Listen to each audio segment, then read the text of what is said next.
167 ने फर्जी डिग्री ली, इसमें से 37 ने परीक्षा में भी डमी कैंडिडेट बैठाए। ऐसा कौन सा डर बैठा दिया आपके ऊपर किसी डिपार्टमेंट ने या किसी अफसर ने कि आप उनके लिए आवाज नहीं उठा सकते? मेरे भाई, जब आप किसी क्वेश्चन के 4 ऑप्शन भरते हो ना और 4 गोले होते हैं, आप जानते हैं कंप्यूटर OMR शीट क्या करती है? अगर मैंने इस गोले को भरा और मैंने निशान बाहर डाल दिया तो भी रिजेक्ट हो जाता है। आप तो रोल नंबर जैसी मिस्टेक कर जा रहे हैं। पेपर हार्ड ही बना लेते सर, बट सिलेबस के अकॉर्डिंग तो बनाते कि प्रदेश की जनता को नकल से बने थानेदारों के भरोसे नहीं छोड़ सकते। क्या नॉर्मलाइजेशन ने शादी के रास्ते बंद कर दिए? ये एक अभ्यर्थी की स्टेटमेंट थी।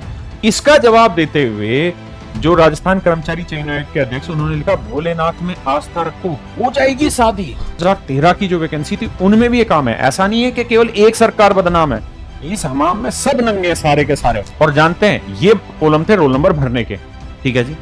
और रोल नंबर जानते हैं कितने अंकों का था? 6 अंकों का। कितने अंकों का? 6 अंकों का रोल नंबर था।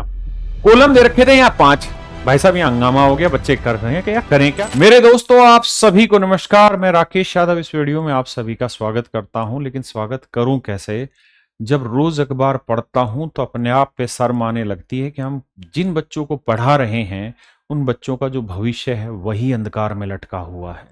उनकी वैकेंसी टाइम पे नहीं आ रही, चाहे आप रेलवे ले लीजिए, SSC ले लीजिए, कोई डिपार्टमेंट ले लीजिए। आज मेरे बच्चे, मैं पोल खोल के रख रहा हूं आपको राजस्थान की। राजस्थान में कितनी बुरी हालातों से मेरे बच्चे निकलने लग रहे हैं, जो बेचारे पढ़ रहे हैं। लेकिन सच बात यह है कि उनको ये उम्मीद भी नहीं है कि जिस दिन पेपर देने जाएंगे उस दिन पेपर ठीक से होगा भी कि नहीं, और कितने फ्रॉड उसमें बैठ रहे होंगे। यहां तक कि बड़े से बड़े अधिकारी तक भी इन चीजों में संलिप्त हैं।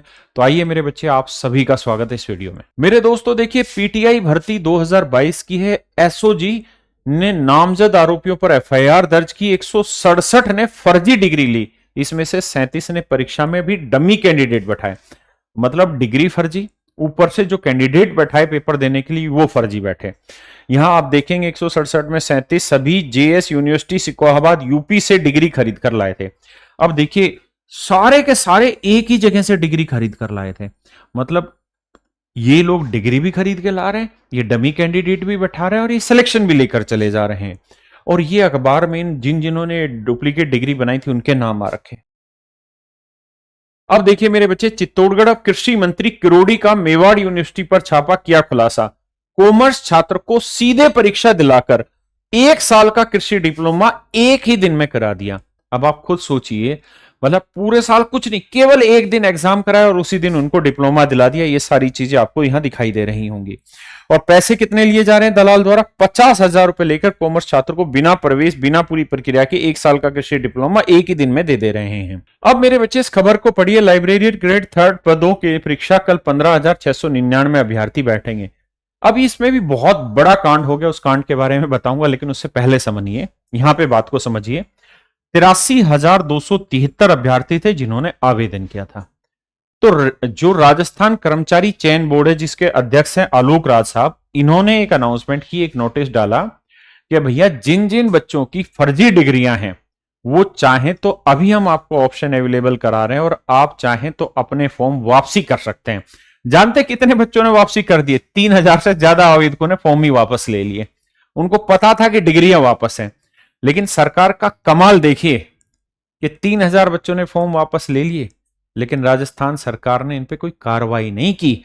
ये नहीं देखा कि इन्होंने 3,000 ने वापसी लिया तो इनके पास डिग्री है, या आज इस फॉर्म में नहीं तो दूसरी एप्लीकेशन भरेंगे, दूसरे किसी डिपार्टमेंट पे वैकेंसी खराब करेंगे। इन पे कोई कार्रवाई नहीं हुई। चलिए उसको भी छोड़िए, तो अजमेर सहभाग जो है ना, अजमेर सेंटर, इसमें 15,699 अभ्यर्थी पेपर देने बैठे। ठीक है जी, संडे को इनका पेपर हुआ। अब पेपर देने जब आए तो मेरे बच्चों ध्यान से देखेंगे तो ऐसे 5 कॉलम बने हुए थे, 1 2 3 4 और 5। और जानते हैं ये कॉलम थे रोल नंबर भरने के, ठीक है जी। और रोल नंबर जानते हैं कितने अंकों का था? 6 अंकों का। कितने अंकों का? 6 अंकों का रोल नंबर था। कॉलम दे रखे थे यहाँ 5। भाई साहब यहाँ हंगामा हो गया, बच्चे कर रहे हैं क्या, करें क्या? अब 5 रोल नंबर भरने हैं, 5 मतलब 6 अंकों का नंबर भरना है, 5 अंक। तो किसी ने यहां एक फालतू डाल दिया, किसी ने एक इधर कर दिया। भाई साहब अब मुझे बताओ कि कंप्यूटर की OMR शीट है, OMR किस चीज से चेक करेगा? OMR चेक करता है गोले भरने पे। जो ये गोले भरे हुए हैं ना, इन गोलों के आधार पे सारी चीजें चेक करती है। अगर मेरे भाई 6 अंकों का रोल नंबर है और ओएमआर सीटी ये उल्लू गलत छाप दे रहे हैं, तो आपको क्या लगता है, क्या ये एग्जाम ठीक से करा पाएंगे? क्या ये बेसिक चीजों पे भी ध्यान दे पा रहे हैं? लेकिन शर्म केवल इन्हीं की नहीं है, शर्म उन राजस्थान के टीचर्स के लिए भी है कि वो इसके ऊपर आवाज नहीं उठा रहे। मैं नहीं जानता कि ऐसा कौन सा डर है कि जिन बच्चों से आप अपनी रोजी रोटी कमा रहे हैं उनके लिए आप उनकी आवाज भी नहीं उठा सकते। ऐसा कौन सा डर बैठा दिया आपके ऊपर किसी डिपार्टमेंट ने या किसी अफसर ने कि आप उनके लिए आवाज नहीं उठा सकते?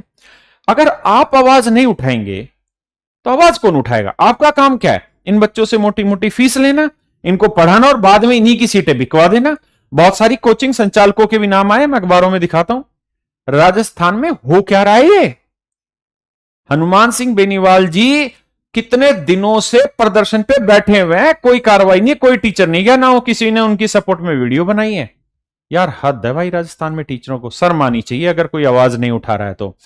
आप इतनी बड़ी गड़बड़ कर रहे हैं। और अब जो राजस्थान कर्मचारी चयन आयोग के अध्यक्ष हैं, उन्होंने इस पे एक स्टेटमेंट जारी किया और उन्होंने यहां पे लिखा कि अभ्यर्थी निश्चिंत रहें, इससे उनके परिणाम पर कोई फर्क नहीं पड़ेगा। भाई हम भी कंप्यूटर बेस्ड ओएमआर शीट से एग्जाम कंडक्ट कराते हैं। अगर वो 5 ही गोले भरे गए हैं तो उसका रोल नंबर जस्टिफाई होना ही नहीं है। आप कहें कि पहला अंक सभी का कॉमन होगा, बिल्कुल ठीक है, लेकिन बहुत सारे बच्चों ने तो आखिरी अंक आगे लिखा है 5 गोलों से बाद, तो इसका मतलब तो उनका पेपर ही चेक नहीं होगा, आप कुछ भी रैंडमली आधार पर दे देंगे। और मेरे भाई इसी चीज को यहां पे भी देखो तुम, ये आलोक राज जी हैं जो कि राजस्थान कर्मचारी चयन आयोग के अध्यक्ष, इन्होंने लिखा है इस बच्चे के जवाब में, इस बच्चे ने लिखा replying to Alok Raj ji, sir librarian OMR में मिस्टेक थी, इससे रिजल्ट पर कोई इफेक्ट तो नहीं होगा। तो इन्होंने लिखा कमल जी लाइब्रेरियन पेपर 1 की ओएमआर में जो प्रिंटिंग एरर रही उससे किसी को कोई भी प्रतिकूल प्रभाव नहीं देखने को मिलेगा। अब आप आगे बच्चों को देखिए, बच्चों ने कहा श्रीमान इसका प्रतिकूल प्रभाव कैसे नहीं पड़ेगा, ये तो समझाइए, क्योंकि कंप्यूटर तो बॉक्स के बाहर लिखे रोल नंबर रीड ही नहीं करता, मैन्युअली चेक करने में एरर होने की पॉसिबिलिटी बहुत ज्यादा है, क्योंकि किसी ने फर्स्ट डिजिट बाहर लिखी है तो किसी ने लास्ट डिजिट रोल नंबर के बाहर लिखा हुआ है। मेरे भाई जब आप किसी क्वेश्चन के 4 ऑप्शन भरते हो ना और 4 गोले होते हैं, आप जानते हैं कंप्यूटर ओएमआर शीट क्या करती है? अगर मैंने इस गोले को भरा और मैंने निशान बाहर डाल दिया तो भी रिजेक्ट हो जाता है। मतलब गोला ठीक से ना भरो तो रिजेक्ट हो जाता है। आप तो रोल नंबर जैसी मिस्टेक कर जा रहे हैं। अब और देखिए बच्चों के जवाब, सवाल जवाब। यहां पे एक बच्चे ने लिखा कि ये कंप्यूटर 1%, साइंस के 3%, इंडिया करंट अफेयर के पर्सन टू सिलेबस में थे ही नहीं। कह रहा कि इंडियन टोटल इंडिया का करंट अफेयर उसके तो सिलेबस में थे ही नहीं, ऊपर से पॉलिटी सब्जेक्ट तो सिलेबस में मेंटेन भी नहीं था। भाई लाइब्रेरियन का पेपर है, लाइब्रेरियन से रिलेटेड क्वेश्चन आएंगे। एक तो विस्तार सिलेबस जारी नहीं किया, ऊपर से इसमें से भी आउट ऑफ सिलेबस पर्सन पूछ लिए। Librarian grade 3 paper first GK syllabus को देखकर नहीं बनाया गया, इसमें पॉलिटी साइंस एंड कंप्यूटर का जिक्र सिलेबस में कहीं नहीं किया हुआ था। पेपर हार्ड ही बना लेते सर, बट सिलेबस के अकॉर्डिंग तो बनाते। अब ये देखिए मेरे भाई, एसआई भर्ती 2021 859 वैकेंसी निकाली थी इन्होंने और 859 पदों पर भर्तियां की थी। अब आप देखकर इस डाटा को हैरान रह जाएंगे कि एसओजी ने 300 लोगों को पकड़ा है, 300 लोगों को पकड़ा है, और इन 300 लोगों में से 53 ऐसे हैं जिनको नौकरी से भी हटा दिया गया। 300 लोगों को पकड़ा, 53 लोगों को नौकरी से हटा दिया गया। मतलब 859 लोगों में अगर 53 हट चुके हैं तो आप समझ सकते हैं कि क्या होने वाला है। और ये कोई और नहीं कह रहे, ये माननीय अदालतें इस बात को कहने लग रही हैं कि एसआई भर्ती रद्द करना जल्दबाजी। ये सरकार ने कहा जी हम एसआई भर्ती रद्द नहीं करना चाहते हैं, जल्दबाजी होगा। तो माननीय अदालत ने कहा कि एसओजी ने 300 लोग पकड़े, क्या करेंगे अब इस चीज को पढ़िए आराम से, फिर आपको समझ में आएगा। हाईकोर्ट ने एसआई भर्ती 2021 परीक्षा लीक मामले में गुरुवार को मौखिक टिप्पणी करते हुए कहा कि राज्य सरकार कह रही है कि उसने भर्ती के अस्तित्व को लेकर ठोस निर्णय नहीं लिया है। पूरी भर्ती रद्द करना जल्दबाजी होगी, लेकिन यदि एसओजी ने आगे की जांच के बाद मामले में 300 लोग पकड़ लिए हैं तब क्या करेंगे? ये माननीय अदालतों के सवाल हैं। और आप सोचिए कि अदालतें ना हो तो फिर तो यहां कोई सुनवाई करने वाला है ही नहीं। चयनित अभ्यर्थियों की ओर से कहा गया कि भर्ती में चयनित 53 जो लड़के थे, ट्रेनी जो कर रहे थे, उनको हटा दिया गया है, लेकिन पकड़े जाने वाले 53 ही क्यों ना हो, इससे RPSC members, paper mafia gang व हार्डकोर क्रिमिनल को अलग नहीं किया जा सकता। जस्टिस समीर जैन ने यह टिप्पणी कैलाश चंद शर्मा व अन्य याचिका की सुनवाई के दौरान की है। माननीय अदालत ने कहा कि जो ये क्रिमिनल्स हैं इनको अलग नहीं किया जा सकता। राज्य सरकार कह रही है कि उसने भर्ती को लेकर कोई ठोस निर्णय नहीं लिया है। यह प्रार्थियों के पक्ष में है, क्योंकि राज्य सरकार का निर्णय भर्ती को लेकर अभी भी स्पष्ट नहीं है। आप सोचो कि यार 859 वैकेंसी थी, 300 से ज्यादा लोगों पर केस हो चुका है, 50 से ज्यादा लोग अरेस्ट हो चुके हैं, उनको नौकरियां हटा दी गई हैं और फिर भी भर्तियां कैंसिल नहीं हो रही। क्या होगा राजस्थान का अगर इतने बड़े लेवल पर? देखिए, हमारे यहाँ एक कहावत बोली जाती है राजस्थानी में भी कि आटे में नमक मिलाओ वो चलेगा, लेकिन यहां तो हो क्या रहा है कि 1 किलो नमक है और उसमें 1 ग्राम आटा डाल रहे हो। तो भैया इतना तो बर्दाश्त नहीं होगा। इसीलिए मैं कह रहा हूं कि टीचर्स को आवाज उठानी होगी, उन्हें शर्म आनी चाहिए। राजस्थान के बच्चों का हक रोज छीना जा रहा है, रोज उनके हकों को मारा जा रहा है, लेकिन आप आवाज नहीं उठा रहे हैं। आप रीले बना रहे हैं, सब कुछ कर रहे हैं, इन बच्चों की आवाज कौन उठाएगा? अगर आज हम नहीं उठाएंगे तो फिर कौन उठाएगा इस आवाज को? क्या बच्चों के पास इतने बड़े मंच होते हैं? क्या इतने बड़े बड़े यूट्यूब प्लेटफॉर्म होते हैं? नहीं। किसके पास होते हैं? हम टीचर्स के पास। किसने बनाए? इन्हीं बच्चों ने बनाए। तो ये प्लेटफॉर्म इन बच्चों की आवाज उठाने के लिए होने चाहिए, ना कि फालतू पैसे कमाने के लिए। अब आगे देखिए, ये मेरे भाइयों हाई कोर्ट की, माननीय अदालत की सेकंड टिप्पणी हाई कोर्ट की, कि प्रदेश की जनता को नकल से बने थानेदारों के भरोसे नहीं छोड़ सकते। आप समझ रहे हैं कितना ब्लंडर होने लग रहा है? 10 दिन पहले ही मिला था पेपर होने से 10 दिन पहले ही मिला था। तस्कर ने बेटा बेटी का पेपर खरीदकर बनाया था थानेदार। तस्कर था। तस्कर समझते हो ना तस्कर कौन होता है? मेरे भाई, उसने उस ब्लैक मनी से बेटा और बेटी दोनों के लिए पेपर खरीदा, दोनों का सिलेक्शन करवा दिया। वही माननीय अदालतें कह रहे हैं कि प्रदेश की जनता को नकल से बने थानेदारों के भरोसे नहीं छोड़ सकते। मेरे भाई, राजस्थान कर्मचारी चयन आयोग के अध्यक्ष का भी बहुत बड़ा कमाल का कारनामा है। एक बच्चे ने कमेंट लिखा, ट्वीट किया, नॉर्मलाइजेशन ने शादी के रास्ते बंद कर दिए। ये एक अभ्यर्थी की स्टेटमेंट थी। इसका जवाब देते हुए जो राजस्थान कर्मचारी चयन आयोग के अध्यक्ष, उन्होंने लिखा, भोलेनाथ में आस्था रखो, हो जाएगी शादी। ये मतलब राजस्थान कर्मचारी चयन आयोग के अध्यक्ष की काम है ये। मतलब भोले में आस्था रखो और तुम यहां पे दबा के, तुम्हारे यहां पेपर लीक होते रहे, दबा के करप्शन होता रहे, उस पर कोई टिप्पणी नहीं, लेकिन भोलेनाथ में आस्था रखो, सब हो जाएगा। मतलब तुम इस लायक नहीं हो कि 6 अंकों का रोल नंबर लिखना है और तुम प्रिंट 5 अंक करा रहे हो और तुम कह रहे हो भोलेनाथ में आस्था रखो। बच्चे तो भोलेनाथ में आस्था रख ही रहे हैं, उसमें तुम अलग से ज्ञान दे दोगे कोई तो उससे फर्क क्या पड़ा? अब ये देखिए, एलडीसी भर्ती 2013, डिप्लोमा के फर्जी प्रमाण पत्र लगाकर 277 लोगों ने पाई थी नियुक्तियां। मतलब 2013 की जो वैकेंसी थी उनमें भी ये काम है। ऐसा नहीं है कि केवल एक सरकार बदनाम है, इस हमाम में सब नंगे सारे के सारे। अब देखिए यहां क्या लिखा है, सुप्रीम कोर्ट ने कहा था कि ऑफ कैंपस प्रमाण का अमान्य है। यहां देखिए 15,000 भर्तियों वाले कर्मचारी का न सिर्फ बिना टाइप के टेस्ट के नियमितीकरण किया गया, यानी जो एलडीसी हैं उनसे टाइपिंग टेस्ट तक नहीं करवाया गया। ये हालात है यहां पर। ये देखिए भाई, प्राध्यापक भर्ती परीक्षा 2022, अर्थशास्त्र का लीक पेपर 15 से 20 लाख रुपए में खरीदा था, कोचिंग संचालकों के साक्ष्य मिले। भैया यही मैं कह रहा था ना थोड़ी देर पहले, राजस्थान के टीचर चुप क्यों हैं? दाल में काला है।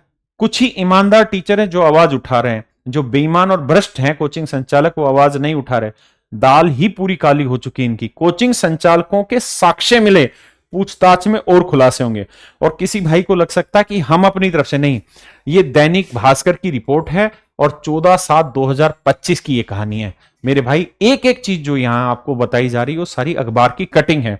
आप देखिए क्या हालात हैं और ये आरोप लगातार लगते जा रहे हैं। आरपीएससी ने कहा अभ्यर्थियों ने अपनी मर्जी से छोड़ा पेपर। एनएसयूआई ने थाने में दी शिकायत। डिप्टी जेलर परीक्षा दूसरी शिफ्ट में पेपर का लिफाफा खुला होने का आरोप। 6 अभ्यर्थियों ने नहीं दी परीक्षा। यानी पेपर जो ऑफलाइन होता है तो एक लिफाफे में बंद होकर आता है और वो लिफाफा पहले से खुला हो। लेकिन ये कोई बड़ी चीज तो है नहीं, ये राजस्थान में तो आम बात है। तस्करों के बच्चे जब ये काम होने लग रहे हैं तो कैसे बात बनेगी? तो मेरे भाई अब आप खुद ही सोचिए कि किस स्तर पर बच्चा तैयारी करे और कितनी मेहनत से तैयारी करे।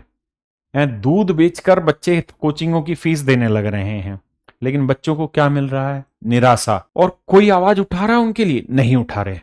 जो हनुमान बेनीवाल जी आवाज उठा रहे हैं उनके साथ कितने बच्चे खड़े हैं? नहीं पता, बहुत कम बच्चे हैं। टीचर आवाज क्यों नहीं उठा रहे? क्योंकि कोचिंग संचालक खुद संलिप्त और बड़े बड़े कोचिंग संलिप्त है। मैं नाम ले दूंगा तो मेरे खिलाफ भी मानहानि का दावा ठोक देंगे, पर अगली वीडियो में नाम लूंगा। तुम कमेंट करके बताना, फिर मैं नाम भी लूंगा अगली वीडियो में, क्योंकि बक्सा नहीं जाएगा इस तरीके से।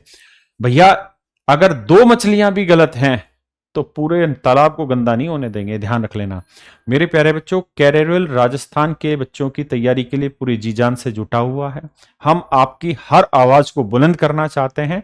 आप कैरियरवेल राजस्थान का हमारे YouTube चैनल फॉलो कर सकते हैं आगे की किसी भी इंफॉर्मेशन के लिए, किसी भी सरकारी नौकरी की तैयारी करने के लिए। नमस्कार मेरे बच्चे, धन्यवाद।